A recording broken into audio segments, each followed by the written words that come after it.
글로벌 증시의 주요 변수들을 통해서 투자 인사이트 함께 얻어보시죠. 도움 말씀에 LS증권 김윤정 선임연구원 나와 계십니다. 안녕하십니까? 안녕하세요.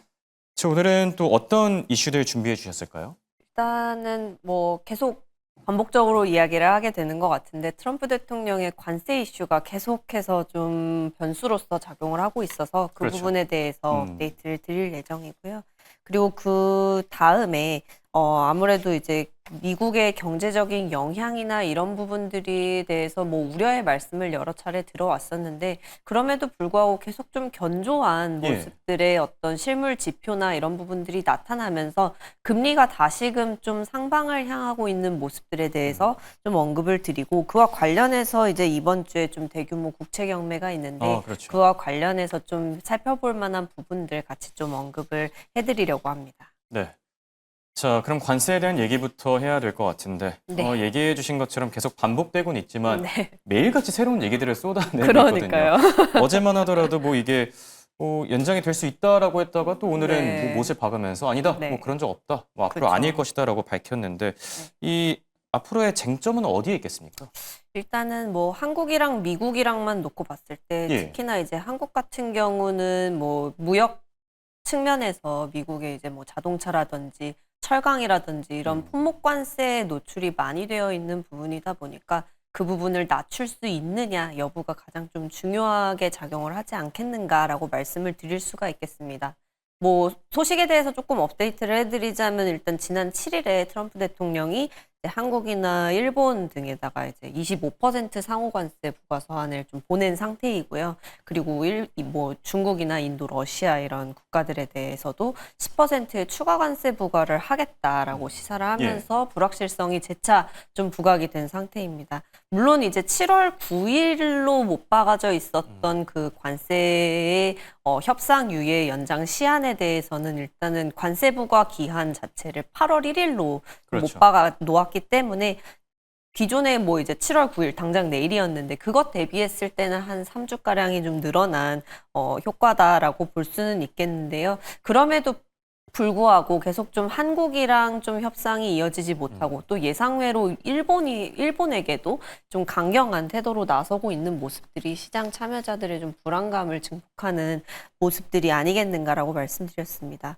근데 어쨌든 뭐 사실 어제장 같은 경우 보면은 국내 증시의 변동성은 조금은 제한이 되는 모습이었고요. 그렇죠. 오히려 미국 증시가 뭐 월요일 날에는 좀 조정을 받았고 어제장 같은 경우도 좀 혼조한 모습을 보였는데 예. 그런 이유에 대해서 좀 살펴본다면 아무래도 단기적으로는 이제 연장된 기간 동안 협상 진행하면서 또 불확실성이나 이런 부분들이 좀 완화가 되지 않겠나라는 부분을 좀 관망을 해볼 수는 있겠는데 그럼에도 불구하고 이제 계속 이제 연장이 되고 있는 불확실성이나 그에 따른 뭐 실물 경기 타격이라든지 이런 부분들은 계속 좀 우려를 해야 하는 상황이 아니겠는가라고 말씀드릴 수가 있을 것 같아요. 그와 관련해서 어제 이제 지표 발표 나왔던 것 중에 NFPIB 소기업 낙관 지수가 98.6을 기록을 하면서 전월치인 98.8 그리고 예상치였던 98.7 대비했을 때 모두 하회하는 모습을 보였다라는 점 좀 참고해 주시면 될 것 같습니다.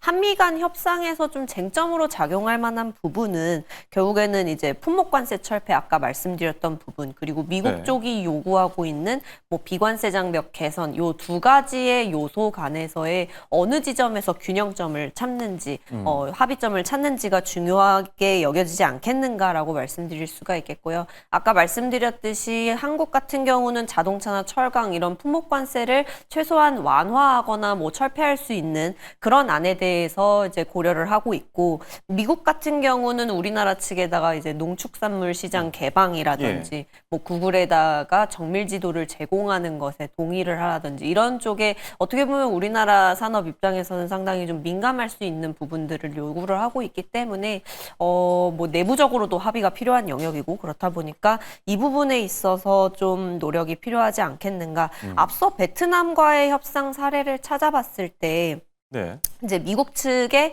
농수산 시장 개방 이런 부분들에 있어서 또 동의를 한 부분이 있기 때문에 그 부분에 있어서 우리나라에도 요구가 늘어나지 않겠는가를 좀 예상을 해볼 수가 있을 것 같고요. 앞서서 베트남이 이제 무역 적자국임에도 불구하고 이제 빠르게 협상이 이루어질 수 있었던 이유는 우리나라와 달리 품목 관세에 해당하는 품목의 수출 비중이 낮고 뭐 의류나 이런 쪽 비중이 높았는데 어쨌든 베트남은 아직까지 가격 경쟁력을 가지고 있었기 때문이지 않나 이런 평가를 받고 있고 상대적으로 한국이나 일본 같은 국가들은 이제 우리나라도 마찬가지지만 이렇게 난이도가 조금은 있는 편이다라고 평가를 하고 있습니다. 뭐 그럼에도 불구하고 좀 그래도 긍정적으로 전망을 해본다면 어쨌든 뭐 저희 하우스에서는 계속 내년에 중간 선거를 염두하고서 어쨌든 예. 정치적인 전략적으로라도 트럼프가 뭐 만약에 미국 증시가 이렇게 계속 좀 부침을 보인다든지 뭐 조정을 보인다든지 한다면 좀 스탠스를 낮출 수도 있지 않나라는 생각을 여전히 좀 하고 있는 상태이고요. 여전히 계속 좀 한 3주 동안의 또 여유 기간이 생긴 만큼 그동안의 협상 진행에 대해서도 계속 좀 확인을 해보아야 되겠습니다. 네. 자, 첫 번째 이슈로 관세와 관련된 소식들 점검해 봤고요. 바로 이어서 미국 경제 상황도 같이 한번 점검해 보죠. 네. 말씀해 주신 것처럼 지난주에 발표된 고용 지표들, 네. 이 생각보다 고용 시장이 여전히 견조하다라는 거를 맞습니다. 드러냈는데 이 관세에도 불구하고 그렇게 큰 타격을 입은 것 같지는 않아 보이긴 하거든요. 어떻게 그게 보고 계십니까? 네, 저도 참 신기하게 생각을 하고 있는데 보통 이제 지금 또 7월에 들어서고 했다 보니까 6월 달 정도부터는 이제 경제에 타격이 조금씩은 그렇죠. 나타나지 않겠는가라고 이제 상반기부터 예상을 해오고 있었는데 어쨌든 6월 고용보고서 상에서 시장의 예상치를 크게 상회하는 수준의 체력이 또 이제 다시금 확인이 되었기 때문에 그런 부분들이 어떻게 보면은 시장에는 좀 안도로서 좀 작용을 하면서 금요일 시장에는 그렇게 영향을 미쳤는데 또 한편으로는 어떤 영향을 주었냐면 연준의 이제 조기 금리나 기대감에 그렇죠. 있어서는 또 이제 반대로 움직이는 다시금 이제 금리의 인상을 좀 예상하게 되는 그런 부분들을 자극하는 계기가 되기도 했습니다. 그래서 10년물 국채 금리 같은 경우는 7월 초만 해도 이제 4.2%를 밑도는 수준까지 내려갔었는데 그 부분이 다시 반등을 하게 되면서 어제장 같은 경우는 지금 4.4%를 넘어서는 네, 수준까지 좀 반등을 했습니다. 그리고 이제 달러 인덱스도 96포인트 초반까지도 이제 내렸었는데 그 부분도 다시 97포인트대로 이제 올라서는 모습이 나타났었고요. CME 패드워치 상의 올해 기준금리 인하 기대감 역시도 좀 조정이 되는 모습이었습니다. 이제 7월 인하 가능성에 대해서는 사실상 좀 시장이 배제를 하고 있는 상황이다라고 말씀드릴 수가 있겠는데 그 이후인 이제 9월, 10월, 12월 이렇게 남아있는 FOMC에서 한 차례씩 인하를 하지 않겠나라고 저번 주까지만 해도 시장이 예상을 하던 거에서 이제 현재는 남은 기간 동안 2차례 인하가 조금 더 우세하게 점쳐지고 있는 상황이다 말씀드릴 수 있겠습니다. 이렇게 금리 인하 기대가 약화된다라는 거는 성장주 랠리에 좀 제동을 줄 수 있는 요인이고 상대적으로 뭐 필수 소비재라든지 헬스케어 이런 쪽 같은 좀 방어적 섹터가 상대적으로 부각이 될 수 있는데 또 헬스케어 섹터도 지금 의약품 관세 얘기가 나오고 있어서 또 다른 변수에 좀 노출이 되어 있는 상황이다라고 말씀을 드릴 수가 있을 것 같습니다. 그래서 이번 주에는 사실 이렇게 뭐 이제 고용보고서 같은 굵직한 경제지표 발표는 사실 좀 부재한 주인데 일단은 9일에 이제 6월 FOMC 의사록이 발표가 될 예정이고요. 그리고 10일에 조기 인하 가능성 시사했었던 이제 월러 연준 의사 비롯해서 비교적 매파에 해당하는 뭐 무살렘 총재라든지 데일리 총재의 발언들이 예정이 돼 있다 보니까 그들의 발언에서 어떻게 경기를 진단하고 있는지 그리고 금리 방향성을 어떻게 시사하는지에 따라서 또 금리 변동성이 좀 영향을 받지 않겠는가 예상하고 있습니다. 네.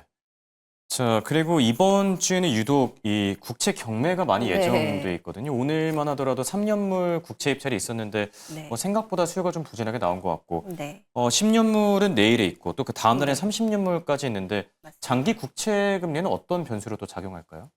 특히나 좀 장기 국채에 있어서의 그러니까 뭐 오늘 나왔던 3년 국채뿐만 아니라 이제 이후에 있을 10년물, 30년물의 국채 입찰 결과가 훨씬 더 좀 중요하게 작용을 하게 되지 않겠는가라고 보고 있는데요.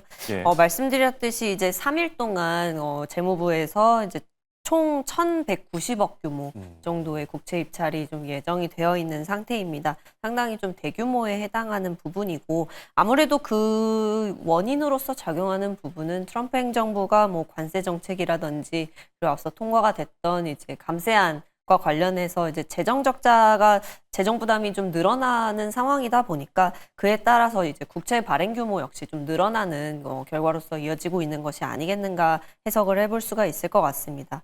전반적으로 이제 무역 불확실성이랑 또 대규모 국채 발행 이런 부분들이 맞물리면서 앞서서 말씀드렸듯이 이제 10년물 국채 금리 4.4%를 상회하는 수준까지 이제 좀 금리를 올리는 방향으로 시장 금리가 좀 올라가는 방향으로서 좀 전개가 되고 있다라고 말씀을 드릴 수가 있겠고요. 아무래도 이런 부분들이 미국 증시가 조금 더 이제 부침을 겪고 있는 그런 모습으로 작용을 하고 있지 않겠는가라고 말씀을 드릴 수가 있을 것 같습니다. 지난주 방송에서 제가 달러의 약세 가능성에 대해서 계속 좀 말씀을 드렸는데 물론 반등을 하기는 했었습니다만은 그런 부분들이 사실 달러 강세가 또 다시 지속이 되고 이런 부분으로 이어질 거라고 생각을 하고 있지는 사실 좀 않고요. 근데 이제 금리는 좀 다른 부분으로서 좀 경계감을 가지고 접근할 필요가 조금은 있다라고 판단을 하고 있습니다. 6월 고용보고서 발표 이후에 또 금리 상승 시 나타난 특징 보자면은 베어 플래트닝이라고 하는 현상이 좀 나타나고 있는데 즉 단기 금리가 이제 장기 금리보다 좀 더 빠르게 상승을 하면서 수익률 곡선이 좀 평평하게 나타나고 있는 형상을 의미를 하고요. 연준이 아무래도 긴축적 통화 정책을 좀 더 오래 유지할 가능성이 좀 있다라는 부분들을 시사를 하고 있다 말씀드릴 수가 있겠고요. 이런 부분들은 결국 신흥국의 자금 흐름 그리고 이제 미국 기업 내에서도 조달 비용이 증가하거나 이제 주택 시장 위축 같은 경기 부담으로 이어질 수가 있고 이제 주요국 금리에도 영향을 주기 때문에 상당한 좀 부담 요인으로 작용을 할 수 있다라고 말씀을 드릴 수가 있겠고요. 뭐 또 이제 국채 수요 이번에 3년물 국채 금리 이제 했던 것처럼 수요가 둔화되거나 혹은 공급 초과의 기미가 보여진다면 또 추가 상승 압력이 높아질 수가 있고 이런 부분들도 시장의 주식 시장의 투자 심리에도 영향을 미칠 수 있다라는 점 같이 좀 확인을 해주시면 좋을 것 같습니다. 네. 자, 끝으로 국내 증시 상황도 점검해 볼까 하는데요. 어제 코스피 지수가 다시 3,100 위로 성큼 올라섰죠. 네. 국내 증시는 앞으로 어떤 변수들이 있을까요? 일단 당장 앞두고 있는 이벤트는 뭐 금통위 정도이지 않을까라고 생각을 하고요. 물론 이제 시장에서 금통위 자체 지난 금통위에서 기준금리 25bp 인하한 이후에 좀 속도 조절을 하겠다라는 코멘트가 나와서 일단 이번 달에 인하 가능성에 대해서는 시장이 뭐 높게 보고 있지는 않은 상황입니다. 그리고 또 이제 관세 변수와 관련해서 우리나라 같은 경우는 물가 압력보다는 아무래도 성장에 미치는 영향이 어떻게 될 것인가에 대한 좀 리스크 상황에 주의를 기울이고 있는 상태다 보니까 7월보다는 뭐 빠르면 8월이고 뭐 늦어도 한 10월 정도의 추가적인 인하가 있지 않겠는가를 저희 하우스에서는 좀 전망을 하고 있는 상황이고요. 전반적으로는 수도권 중심의 주택가격 급등이라든지 혹은 이제 금융 상황을 안정시키고자 하는 그런 니즈가 현재로서는 좀 더 크다라고 판단을 하고 있습니다.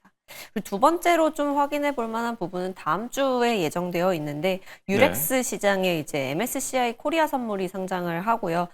기존에 이제 6월까지 이제 유렉스에서 야간 선물 시장이 이제 거래가 되고 있었는데 KRX에서 자체 야간 선물 시장이 도입이 되면서 거래가 정지됐다가 약 한 달여 만에 재개가 된다라고 생각을 해주시면 될 것 같고 아무래도 유럽의 최대 파생 상품 거래소이니만큼 이제 외국인 투자자들의 접근성 측면에서는 긍정적이다라고 말씀을 드릴 수가 있겠고 또 최근에 말씀해주신 것처럼 다시 뭐 3,100포인트를 넘어서고 지금 국내 증시의 어떤 증시 부양 정책이라든지 이런 기대감들이 적용되는 상황에서 유렉스의 거래가 재개가 된다라면 이런 부분들이 결국 국내 증시의 유동성 증가라든지 외국인 투자 비중 확대와 같은 창구로서 좀 역할을 할 수 있지 않겠나를 기대해 볼 수 있을 것 같습니다. 알겠습니다. 자, 지금까지 도움 말씀의 LS증권 김윤정 선임연구원과 함께했습니다. 감사합니다.